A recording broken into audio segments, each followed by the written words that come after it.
आज हम लोगों का नुकसान हो गया। इनफैक्ट मेरे को सेल करना था लेकिन मार्केट ने गैप डाउन देके, इनफैक्ट बैंक निफ्टी में फ्लैट ओपनिंग था और निफ्टी में गैप डाउन ओपनिंग था, और बैंक निफ्टी फ्लैट ओपनिंग देके एक बड़ा सा रेड कैंडल बना दिया और फिर छोटा सा रिट्रेसमेंट भी कर दिया। तो मेरा तो सेल करने का ही प्लान था, लेकिन इस तरह का रेड कैंडल बना के अगर रिट्रेसमेंट दे रहा है तो फिर थोड़ा मुझे समझ में नहीं आया कि मार्केट करना क्या चाहता है। और 60,000 का गैप डाउन भी है, ये ब्रेक डाउन भी दे दिया। तो मेरे को क्या लगा कि अगर ये ऐसा और जब ओपनिंग में बैंक निफ्टी थोड़ा स्ट्रॉन्ग था, क्योंकि निफ्टी और सेंसेक्स देखोगे तो गैप डाउन दिया था और बैंक निफ्टी ने फ्लैट ओपनिंग दिया था। तो एक ही कैंडल में 60,000 का ब्रेक डाउन दे दिया, थोड़ा सा रिट्रेसमेंट कर दिया। तो मेरे को लगा कि अगर ओपनिंग में बैंक निफ्टी स्ट्रॉन्ग है तो हो सकता है ये जो यहाँ पे बायर्स थे उनको निकाला, थोड़े से सेलर्स को यहाँ पे टेम्प्ट करेगा और फिर ऊपर चला जाएगा। तो मेरा जो सेलिंग साइड का माइंडसेट था ना वो थोड़ा चेंज हो गया और मुझे लगा कि बाय करना चाहिए। तो मैं थोड़ा वेट कर रहा था। वेट करने के बाद जब मेरे को मैंने धीरे धीरे करके अपनी क्वांटिटी ऐड करना शुरू किया 937 में। 937 में मैंने पहली क्वांटिटी ऐड की 120, then 939, then 953 and then 953 again. तो ये मैंने धीरे धीरे करके अपने कॉल साइड का ट्रेड यहाँ पे ऐड किया। मैं आपको ना ये ऑप्शंस के चार्ट भी दिखा देता हूँ, इससे ना थोड़ी क्लैरिटी मिल जाती है कि हम लोगों ने किस तरह से बाय किया और कहाँ पे सेल किया। ठीक है, तो ये हुआ कि मैं पहला पहला बाय किया 120 क्वान्टिटी 937 में, फिर 120 क्वान्टिटी 939 में, फिर मैंने 120 क्वान्टिटी एंड 160 क्वान्टिटी 953 में। तो मेरा एवरेज प्राइस समवे अराउंड ये हो गया था 657, एक मिनट ना, सॉरी 475, सॉरी 475 मेरा एवरेज प्राइस हो गया था 475। तो मैं धीरे धीरे करके निकालना भी शुरू कर दिया। 441 में मैंने 210 निकाल दिया, फिर 448 में 120 निकाल दिया और बाकी का 90 421।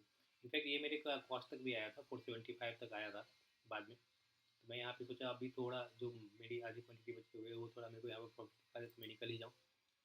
यहाँ पे थोड़ा सा मेरे को लगा और ब्रेक, लेकिन जिस तरह का मोमेंटम कर रहा था उसमें मोमेंटम स्लो हो गया था मोमेंटम। ठीक है, बाद में ये गया भी 490 तक, 12 इतने देर तक मैं वेट नहीं करता था क्योंकि मार्केट साइडवेज था और कभी नीचे जाता था, कभी ऊपर जाता, नीचे जाता, कुछ ज़्यादा ही नुकसान दिखने लगता था। ऊपर जाता था उतना प्रॉफिट दिखता नहीं था, इसलिए मैंने छोटे लॉस में यहाँ पे निकाल दिया। अभी एक बार फिर से समझते हैं कि मैंने यहाँ पे गलती क्या की। गलती ये हुई कि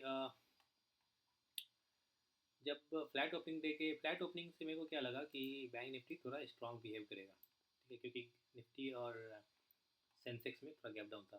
तो और इनफैक्ट जब ये रेड कैंडल बनाया फिर छोटा सा रिट्रेसमेंट दिया यहाँ पर, तो मेरे को लगा कि अब ना ये 60,000 का ऊपर में लेवल है।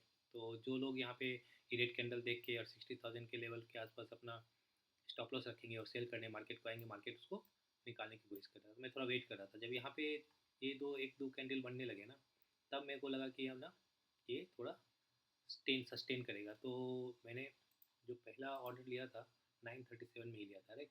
तो यहाँ पे देखो 937 का कैंडल है ये ये जब ये छोटा सा रिट्रेसमेंट देने लगा तो मेरे को लगा यहाँ पे जाना चाहिए, लेकिन ये ब्रेक डाउन दे दिया। मेरे को लगा दोनों इंडेक्स में से एक में किसी में ब्रेक डाउन हो जाएगा, और मेरे को लगा कि शायद बैंक निफ्टी ब्रेक डाउन नहीं करेगा। देखो यहाँ पे निफ्टी भी सपोर्ट लिया अपने डे लो से, और यहाँ पर बैंक निफ्टी ने भी अपना सपोर्ट लिया डे लो से। ठीक है, तो मेरे को लगा कि कोई एक तो ब्रेक डाउन दे देगा, उसके बाद फिर अप मूव चालू हो जाएगा। लेकिन इसमें हुआ क्या, दोनों सपोर्ट लेके ऊपर गए। तो यहाँ पर बैंक निफ्टी ने तो ब्रेक डाउन दे दिया, तो यहाँ पे मैंने बाय कर लिया। मेरे को लगा एक ब्रेक डाउन हो जाएगा उसके बाद ऊपर चलना शुरू कर देना चाहिए। लेकिन ब्रेक डाउन के बाद मार्केट कुछ ज़्यादा ही वीक हो गया, और जो जिन लोगों ने यहाँ पे बाय करके गए थे, यहाँ पे बाय करके गए थे, या फिर जिन लोगों ने यहाँ पे बाय किया था, मार्केट ने उनको टारगेट करना शुरू कर दिया।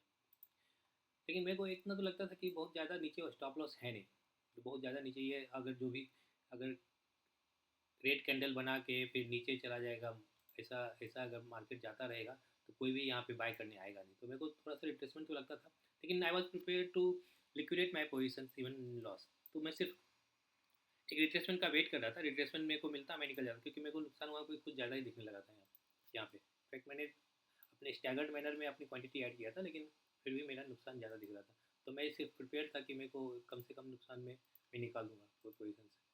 तो थोड़ी देर और वेट करता तो मेरा कॉस्ट टू कॉस्ट निकल जाता। लेकिन जब क्या होता है, साइकोलॉजी क्या बोलता है, करने क्या लगता है, कोई भी ट्रेडर क्या करता है कि जैसे ही उनको अपने पोजीशन में लॉस में से जब थोड़ा सा लॉस कम होने लगता है, अपने कॉस्ट के आसपास आने लगता है, तो उनको क्या होप आ जाता है कि मेरे को प्रॉफिट दे देगा। आइडियली छोटे मोटे लॉस में काट के निकलना चाहिए। तो वही मैंने कोशिश किया, हालांकि कॉस्ट में भी निकल सकते थे।